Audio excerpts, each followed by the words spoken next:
For the most part, there is minimal conflict. Of course, there's tension in the beginning as Shiroki struggles to deal with his noisy neighbor, but otherwise, as they grow closer, there's hardly any. It isn't until Hayato discovers a text outing Shiroki as gay that things get a bit silly.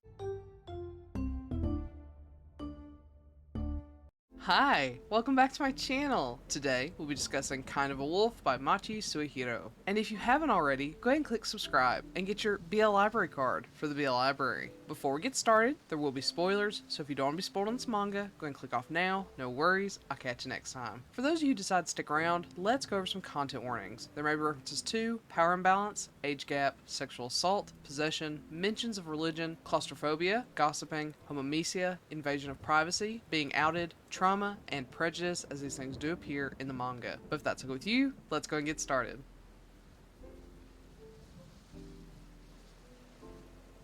Before we dive into the synopsis, this is the spin-off of Fox-Colored Jealousy. While they are self-contained stories, this title references characters and situations from the first, so it's recommended to read Fox-Colored Jealousy before reading this title. Hayato is a bright, excited, and extroverted man, but when his friends ask him to go out and hang out, he surprisingly declines, opting to spend pretty much every day at home alone. But, unfortunately for his neighbor Shiroki, a TA at his college, Hayato spends his time at home playing video games online where his exuberant personality comes out in full force. He yells, hoops, and hollers, resulting in a less than peaceful evening at Shiroki's apartment next door. Frustrated, Shiroki goes over and lets his young neighbor know how disruptive he is. Thankfully, Hayato seems to take Shiroki's words to heart, and the evenings are peaceful once more. Shiroki is enjoying his quiet evening with his cat, Furball, on the night of a full moon, when Furball decides to go on an impromptu adventure. Furball jumps over to Hayato's balcony and slips into Hayato's apartment. Panicked, Shiroki runs over to Hayato's apartment and knocks on the door, but no one answers. Desperate, he tries the doorknob and finds that it's unlocked. When he sneaks inside, he fully intends to just grab Furball and leave, but then he sees Hayato.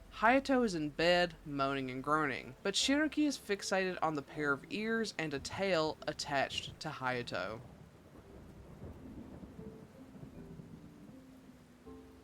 One of the main issues with the first title in this shared universe was that the bottom was super cute while the top looked super out of place. I'd say this fixed that issue a little bit. Our top, Shiroki, does look a bit like a reskinning of the top from the previous title, but more refined. Shiroki doesn't look as square, which helps a ton, but his eyes still have a heavy and droopy quality that doesn't look like they fit with his style. It's certainly better, but I still don't find Shiroki all that attractive.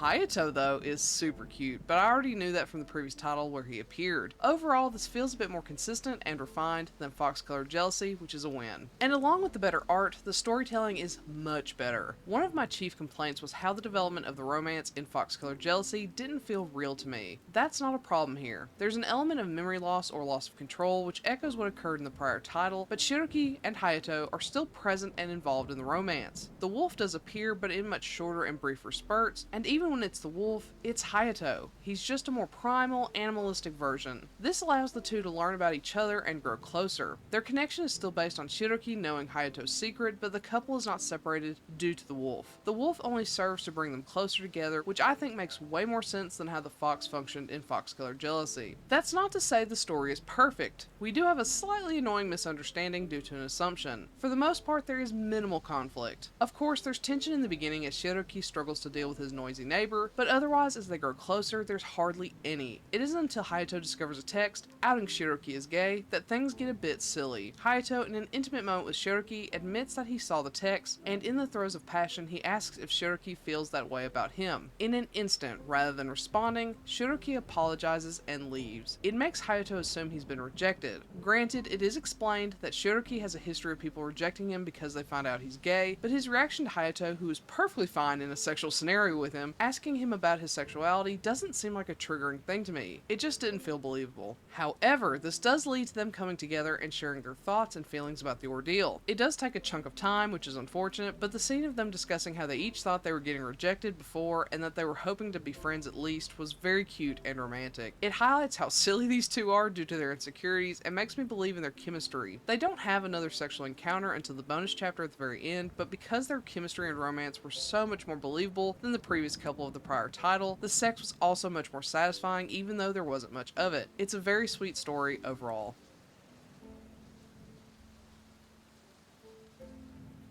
With all that being said, I feel like this took all of the issues I had with the first title and fixed them, which is awesome. It's still not a favorite of mine, but it's very sweet. The art is more refined, and the romance between the two is better established. I do think the first title is worth reading to get the full context for this title, but if you have to choose one or the other, this is the one. It's a really nice fluffy read, and I recommend it. So, have you read Kind of a Wolf? If so, what do you think? Do you agree with my assessment? Do you not? Let me know in a comment below. Otherwise, I'll catch you next time. Bye!